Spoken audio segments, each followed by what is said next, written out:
Well, I'll start with a few thank you. I want to thank employee-owned S Corporations for America, of America, and Stephanie Silverman for their work. S Corporations were the more recent, but many, many years, ESOP kid on the block. And you may not know that ESCA has a strategy of very focused networking of highly influential and sophisticated members of Congress, and I think that they have been extremely effective in doing this. Many of us do not see their small conferences, their networking sessions, their intensive research, and Rutgers has been very pleased to partner with them on some of this research. Thank you, but they have a very important role here as the sort of elite fighting corps in policy, and we appreciate them. I also want to thank again the financial services firms that have supported us, Prudential, JP Morgan Chase. The support of the Ford Foundation has been very important, and the Sorensen Impact Fund. And this relates to my comments that if you can bear with me for 3 or 4 minutes, about the first part of this conference, which focused on the tent, who should be inside and outside the tent, and how big the tent should be. This is a matter of, I think, of important debate. I think the tent should be very big, and I've tried to share with you some historical perspective. So let me sort of take you back in the Star Trek time machine to the 1880s and talk about 1880 to 1920. What was happening? There was a smattering of very small smattering of pure worker cooperatives around the country, which were barely holding themselves above water.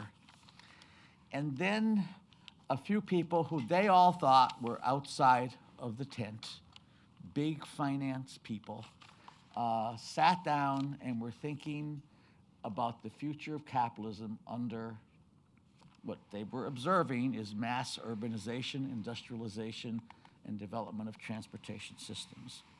One of them was William Cooper Proctor, Republican, who managed the 1920 presidential campaign of one of the leading Republican people. Proctor essentially invented something very similar to an ESOP at Procter & Gamble, using cash profit sharing, loans, and dividends to help workers buy stock. When he was trying to get his candidate, who almost won at the Republican National Convention, elected, employee ownership was the center of their campaign idea.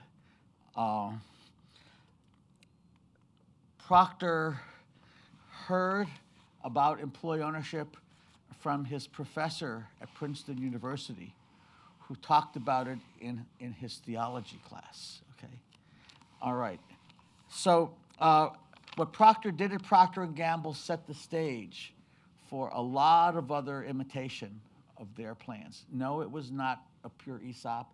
It was not a pure worker co-op. But the point I want to make is that purity and homogeneity has not served the idea of shares for workers well. Then you had George Pillsbury, who created a whole series of broad-based employee ownership plans in Pillsbury. Most people don't know, again, I love going to these dusty archives, that Pillsbury, in his nighttime activities, was advising the worker cooperative barrel makers in Minneapolis and giving them personal loans of credit to keep that was a very important group of worker cooperatives, to keep them alive. Pillsbury was big business.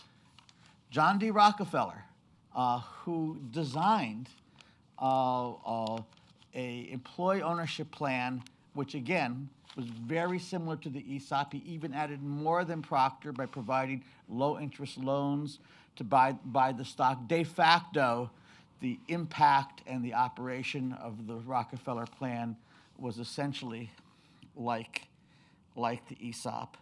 And then Rockefeller organized something called the Special Conference Committee of about 20 top CEOs and businesses around the country who called for broad-based employee ownership as a solution to the differences between capital and labor. Now, it's important to understand that when all of these people were working, we didn't have tax incentives and tax policy because we didn't have individual income taxes and we didn't have individual corporate taxes, until we had the 16th Amendment in 1913.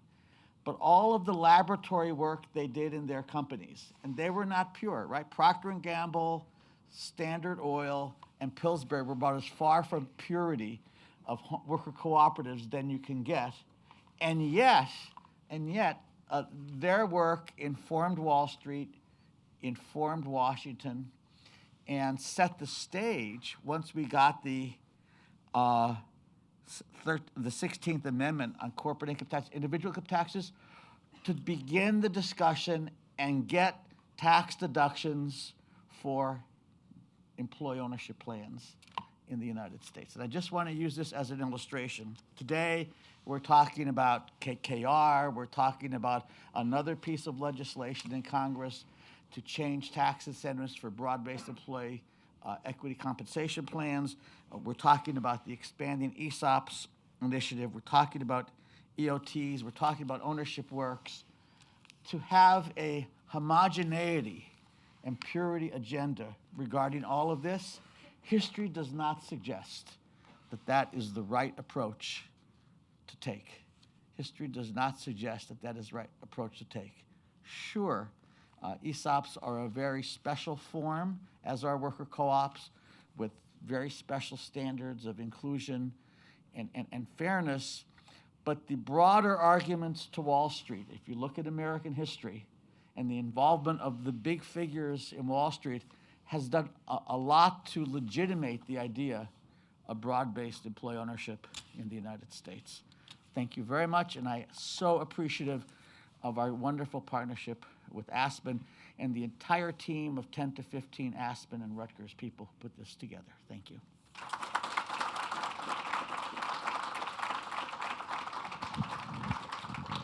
All right, well, thank you everybody for sticking with us today. I also want to thank, we do actually have a live stream audience that's been with us pretty much most of the day. So huge thanks to the live stream audience for sticking with us. I gather the live stream actually worked today, which that was a plus. I really want to thank actually our Thursday afternoon planning committee, right, who's been meeting for months and months and months to plan this, right? So Matt Helmer, Merritt Steuben, Adria Scharf, Melissa Hoover, Jack Moriarty, I don't know where Jack is, Bethany Dennis. I shouldn't do this without notes. I started scribbling down notes. They're incomplete, so I probably am forgetting somebody.